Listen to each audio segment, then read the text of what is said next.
क्या होता है जब सती का अपमान होता है? क्या होता है जब सीता का अपहरण होता है? क्या होता है जब द्रौपदी का चीरहरण होता है?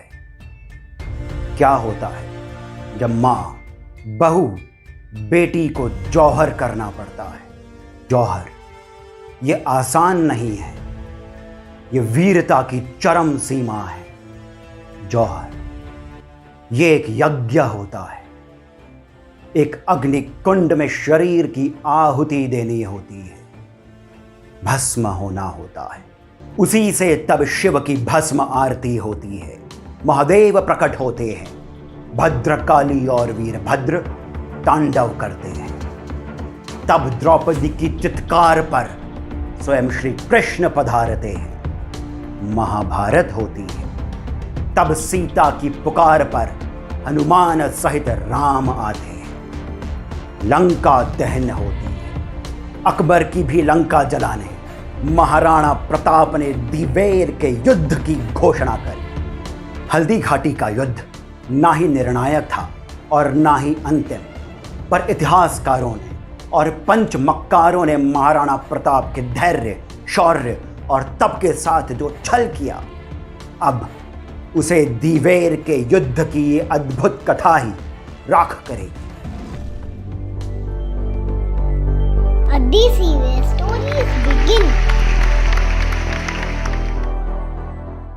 हल्दी घाटी के युद्ध में कई वीरों ने बलिदान दिया। हिंदुत्व की मशाल महाराणा प्रताप को बचाने के लिए उन महावीरों ने जो त्याग किया वो अतुलनीय है। पर हल्दी घाटी के युद्ध के तुरंत बाद अकबर ने महाराणा प्रताप को दबाने के लिए उनकी जन्मभूमि गोगुंदा को हथिया लिया। उदयपुर को जीतकर उसका नाम मोहम्मदाबाद रख दिया और महाराणा के हाथ से कुंभलगढ़ भी चला गया। पर जैसे श्री राम के लिए हनुमान और सुग्रीव आए, वैसे ही महाराणा प्रताप के लिए दो भाई भामाशाह कावड़िया और ताराचंद जी कावड़िया आए। मुझे गर्व है कि वे मेरे पूर्वज हैं। महाराणा प्रताप हताश थे पर हारे नहीं थे। दोनों भाइयों ने महाराणा प्रताप की हिम्मत बंधाई और फिर जैसे श्री राम के लिए वानरों ने सेतु बंधन किया था, कुछ कुछ वैसा ही अब होने वाला था। जब एक तीर किसी लक्ष्य को भेदता है तो केवल वो ही एक महान क्षण नहीं होता। जब तीर धनुष पर चढ़ता है, जब धनुष की प्रत्यंचा को कान तक खींचा जाता है, जब लक्ष्य को चिन्हित किया जाता है, जब हवा की गति को साधा जाता है, तब ही वो तीर एक महान यात्रा कर लक्ष्य को भेदता है। महाराणा ने भी अब तीर प्रत्यंचा पर चढ़ा दिया। भामाशाह और ताराचंद को मालवा का सूबेदार बना दिया। अकबर हिंदू मंदिरों को लूटकर जनता से अधिक कर वसूल कर तुर्की की ओर भेजा करता था और इसके लिए उसने सूरत के बंदरगाहों को सूरत पर कब्जा कर हथिया लिया था। पर महाराणा प्रताप की रणनीति देखिए। वे जानते थे कि आगरा से सूरत का रास्ता मालवा से होकर ही जाता है और अब मालवा के सूबेदार भामाशाह और ताराचंद जी अपने रण कौशल से मुगलों पर अचानक धावा बोलते और सारा धन बचा लेते। उधर महाराणा प्रताप ने भी भीलों की मदद से अगले 5-6 वर्षों तक धीरे धीरे मोही, गोगुंदा, उदयपुर, बूंदी, बांसवाड़ा आदि जैसे कई छोटे बड़े क्षेत्रों को जीत वहां के मुगल थानों पर केसरिया ध्वज लहराया। इतने ही समय में भामाशाह और ताराचंद जी ने करीब 25 लाख की मुद्रा और 20,000 सोने के सिक्कों को मुगलों से जीतकर महाराणा को अर्पण करे। हनुमान ने अकेले ही रावण की लंका को जला दिया था, पर फिर भी उन्होंने रावण से कहा था कि मैं तो एक वानर हूं, सोच क्या होगा जब श्री राम आएंगे। ये निष्ठा है, ये विश्वास है। वैसी ही निष्ठा और वैसा ही विश्वास भामाशाह और ताराचंद जी को महाराणा प्रताप पर था। ये स्वार्थ नहीं, परमार्थ था। दिवेर का युद्ध एक दिन का युद्ध नहीं था। हाँ, ये एक निश्चित दिन करीब 3 घंटों के लिए लड़ा गया था, पर महाराणा प्रताप के लिए ये 7 लंबे वर्षों तक चला संग्राम था। दिवेर का युद्ध महाराणा के धैर्य की यात्रा का अंतिम पड़ाव था, क्योंकि इसके बाद अकबर ने कभी भी मेवाड़ की पवित्र भूमि पर सीधी दृष्टि नहीं डाली। महाराणा प्रताप के गुरु नाथ संप्रदाय के संत रूपनाथ जी ने ही महाराणा प्रताप को दिवेर में युद्ध का सुझाव दिया था। अब युद्ध के तय दिन से पहले सभी राजपूत सरदार और भील राजा दिवेर से 10 किलोमीटर दूर एक निर्जन स्थान पर मिले। रणनीति बन रही थी, व्यूह रचना करी जा रही थी। दिवेर के मुगल थाने को 3 दिशा से घेरने का निश्चय किया गया। पहाड़ों पर भील, पूरब के मैदानी स्थल पर कुंवर अमर सिंह और रणभूमि में भामा शाह के साथ स्वयं मेवाड़ केसरी महाराणा प्रताप सिंह। उधर दिवेर में मुगल थाने का सूबेदार सेरिमा खां सुल्तान भी सचेत हो गया था। उसके पास 2000 की सेना थी, पर उसने तुरंत ही आसपास के 14 थानों से और सेना बुलवा ली।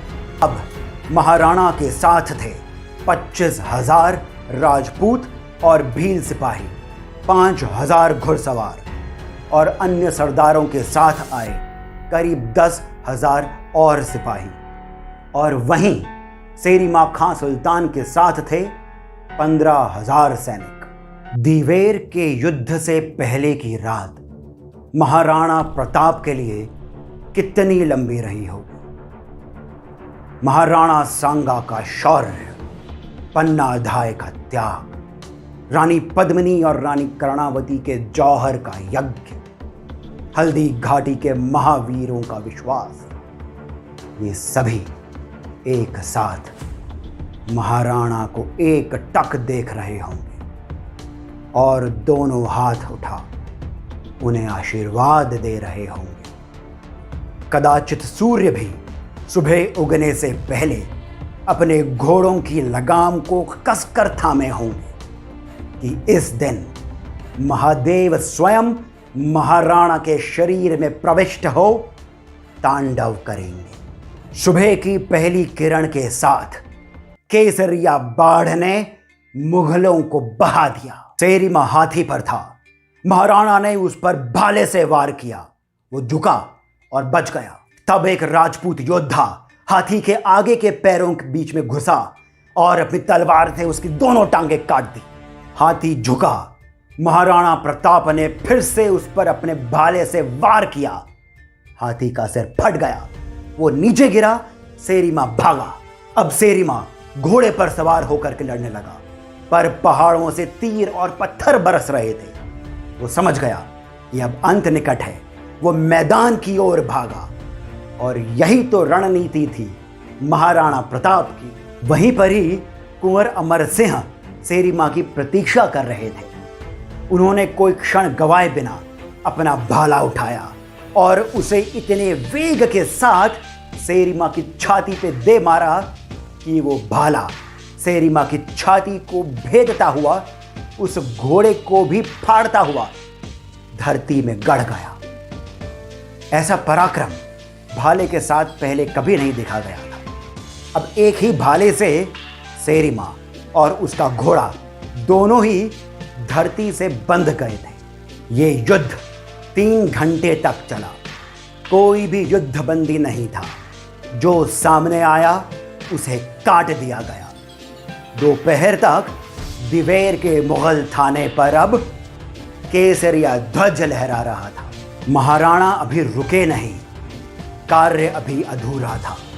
दिवेर की दूसरी ओर एक और मुगल सेना खड़ी थी, बहलोल खां की। बहलोल खां एक उज़्बेक योद्धा था। वो विशाल था, भयंकर था। उसका सामना सीधा महाराणा प्रताप से हुआ। इस युद्ध का जो अंत हुआ उसे देख मुगल सैनिक कांप उठे। वो थर्रा कर भाग खड़े हुए। महाराणा प्रताप ने अपनी तलवार के एक प्रहार से बहलोल खां के 2 टुकड़े कर दिए। वो प्रहार इतना घातक था कि बहलोल खां के साथ साथ उसके घोड़े के भी 2 टुकड़े हो गए। ऐसा लग रहा था मानो महाराणा की तलवार पर स्वयं रणचंडी बैठी हो। और राजपूतों को महाभारत का वो दिन ध्यान आया होगा जब भीम ने जरासंध के 2 फाड़ कर दिए थे। उसी के साथ पूरा मेवाड़ हर हर महादेव के जय घोष के साथ गूंज उठा। इस युद्ध के बाद जब तक महाराणा प्रताप जीवित रहे, मुगलों ने फिर कभी राजपूतों को सीधा नहीं ललकारा। इस ही युद्ध से मेवाड़ की पवित्र धरती को म्लेच्छों से स्वतंत्र कराने का अभियान शुरू हुआ था। महाराणा प्रताप ने अपने जीवन को तपाकर हिंदुत्व की लौ को आने वाले समय में महाराजा छत्रसाल, गुरु गोबिंद सिंह, छत्रपति शिवाजी महाराज और बाजीराव पेशवा जैसे महावीरों के लिए चलाए रखा।